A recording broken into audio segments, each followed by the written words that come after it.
Le tableau des maladies professionnelles Covid est publié depuis le 14 septembre dernier. Au-delà des difficultés inhérentes à la reconnaissance même d'une maladie professionnelle en général, ce tableau Covid vient rajouter un critère de gravité, ce qui est une nouveauté, en l'occurrence, un passage sous assistance ventilatoire. D'autres restrictions marquent ce tableau pour les victimes, notamment dans la liste limitative des travaux qui doivent être effectués seulement en établissement médical ou médico-social. C'est un tableau extrêmement restrictif qui ne verra pas beaucoup d'élus, mais également dissuasif par les contraintes procédurales qu'il impose, notamment aux travailleurs qui ne sont pas issus du monde médical ou médico-social.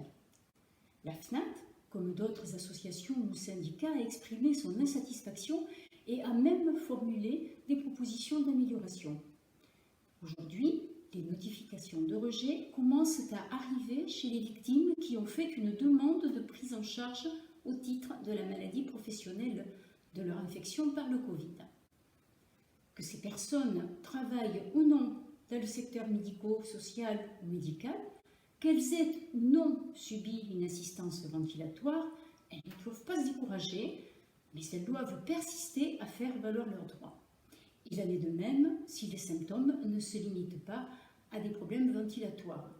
Plusieurs pathologies en lien avec l'épidémie actuelle ont vu le jour, notamment neurologiques, la perte de goût, de l'odorat, sans oublier bien sûr les syndromes dépressifs réactionnels. Des parlementaires portent régulièrement la voix des victimes à l'occasion des débats. Partout en France, la FNAT peut vous renseigner. Elle peut vous accompagner, y compris devant les juridictions, puisque nos juristes en interne sont habilités à le faire. Rendez-vous donc sur notre site fnat.org pour trouver le groupement le plus proche de chez vous ou sur notre plateforme de renseignement en ligne. Je vous remercie, à bientôt.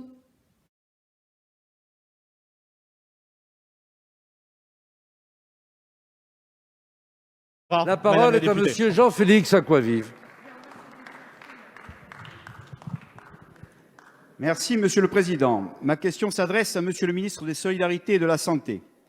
6 mois après, je souffre encore de tachycardie, d'essoufflement.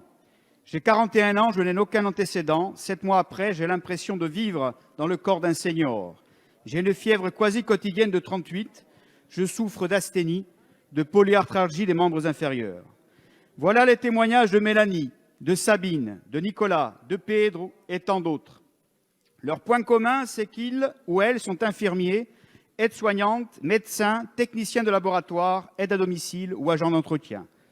Ils ont tous contracté le virus sur leur lieu de travail, à l'hôpital ou chez un patient, à Ajaccio, à Bastia, à Strasbourg ou ailleurs. En avril, vous aviez suscité beaucoup d'espoir, Monsieur le ministre, lorsque vous aviez annoncé que le Covid allait être reconnu, je cite, « automatiquement et systématiquement comme maladie professionnelle pour tous les soignants ». Pourtant, il n'en est rien à ce jour. C'est la douche froide pour le personnel soignant. Le décret du 15 septembre 2020 ne prend en compte que les formes très sévères du Covid, à savoir celles qui ont nécessité une oxygénothérapie. Toutes les autres formes, certes peut-être moins graves, mais qui sont réelles, contraignantes, handicapantes, en sont exclues. Nous pensons réellement qu'il s'agit là d'une injustice, d'une discrimination. Nos hôpitaux sont en souffrance. Notre personnel soignant des unités Covid est à bout. Ne rajoutons donc pas de la déception, de la désillusion à la peine et à la fatigue. Monsieur le ministre, ma question sera donc simple. Est-ce qu'une révision du décret de septembre est en préparation pour intégrer réellement tout le personnel soignant qui souffre de troubles post-Covid? Je vous remercie.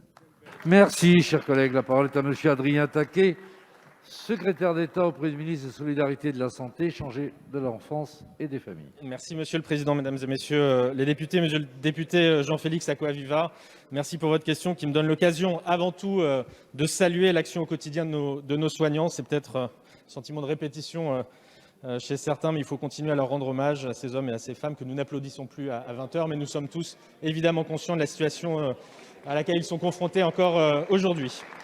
Alors, Vous m'interrogez sur la question de la reconnaissance du Covid comme maladie professionnelle des soignants aux symptômes réduits. Je rappelle avant tout que l'engagement qui a été très tôt pris a bien été tenu et que tous les soignants ayant contracté une forme sévère de la maladie la voient automatiquement reconnue comme maladie professionnelle. Cela concerne non seulement ceux exerçant dans les services hospitaliers accueillant les personnes atteintes du virus, mais aussi, et c'est en cela assez inédit, mais vous l'avez évoqué, ceux des services d'aide et d'accompagnement à domicile. Alors, la limitation de cette reconnaissance automatique aux formes sévères répond à un impératif qui est aussi un impératif pragmatique, il faut se le dire, celui de pouvoir répondre sans limitation à l'ensemble des demandes et être bien conscient que le nombre de demandes serait extrêmement important et ne permettrait pas de reconnaître les cas graves dans les délais les plus raisonnables. Et ce sont ces personnes qui en ont le plus besoin et qui seraient pénalisées dans un cas différent. Alors cette notion de forme sévère, elle est pour l'instant évaluée sur le plan respiratoire, car il n'existe pas encore, vous le savez, de consensus scientifique clair sur les autres formes de cas sévères, mais en fonction de l'évolution des connaissances scientifiques, cette notion pourra bien entendu être réévaluée. Enfin, concernant les non-soignants, chacun conçoit que la situation diffère, sans rien nier évidemment de l'engagement de celles et ceux ayant poursuivi leur activité, ayant par ce biais contracté la maladie. Je ne peux que rappeler que cette activité ne consistait donc pas à traiter par définition les personnes atteintes du virus, et c'est la raison pour laquelle l'approche que nous avons retenue est aujourd'hui celle d'une expertise au cas par cas, avec une attention toute particulière accordée aux personnes ayant travaillé en présentiel pendant le confinement. C'est cette approche-là qui perdurera pour